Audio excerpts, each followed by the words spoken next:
If you've been moving through your days with the quiet ache of feeling unseen, like you could vanish and the room wouldn't notice, like nobody truly registers you're there, I want you to know this.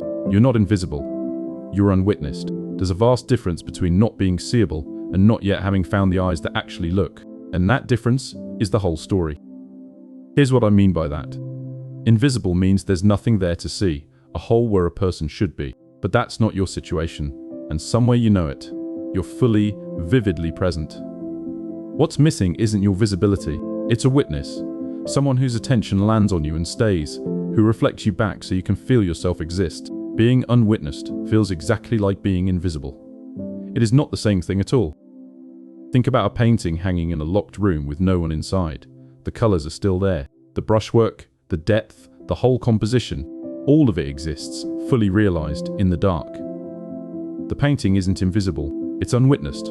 Nothing about it is lacking except a pair of eyes to fall on it. And the moment someone walks in and truly looks, nothing about the painting changes. Only the seeing does. That's a crucial distinction because the two problems have completely different solutions. If you were genuinely invisible, you'd have to somehow become more, louder, bigger, different, enough. But if you're unwitnessed, you don't need to become anything. You're already whole in the dark room. What you need isn't more of you. It's the right eyes and the right light, falling on the you that's already entirely there. Let me tell you about someone. I'll call him Sam. Sam spent years feeling like a ghost in his own life. At work, in groups, even in his family. He'd speak and feel the words, land nowhere. He'd leave gatherings, certain no one would remember he'd come. He genuinely believed there was something missing in him, some quality of presence that other people had, and he simply lacked. He thought he was invisible.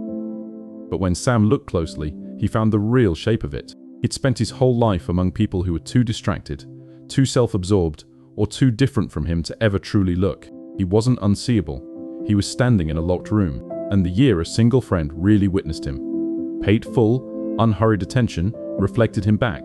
Sam didn't become more visible. He simply discovered he'd been fully there the entire time, waiting in the dark for eyes that finally arrived.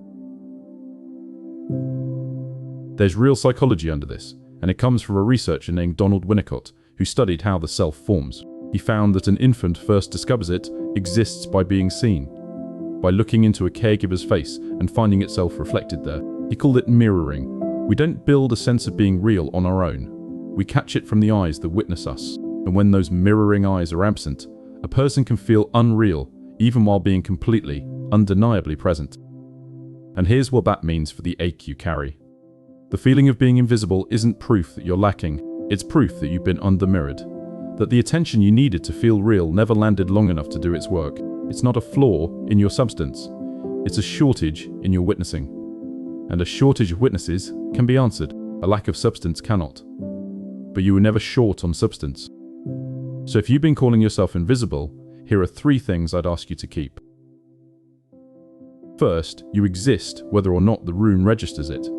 The painting in the dark is no less real than the one in the gallery. Your worth, your presence, your whole self does not blink out when no one's looking. It waits, fully intact, in the dark room. The seeing doesn't create you. It only reveals what was always there.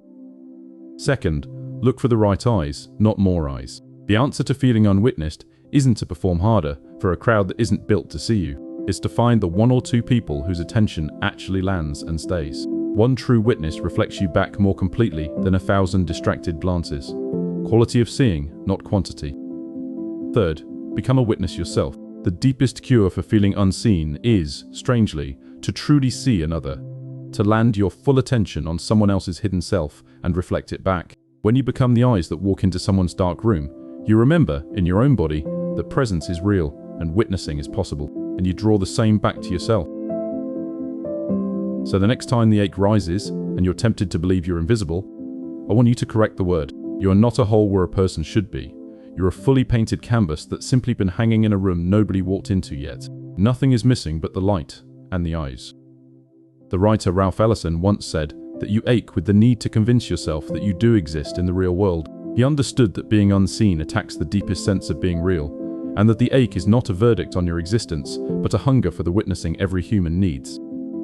You were never invisible. You were just unwitnessed, mistaking the dark room for an empty one.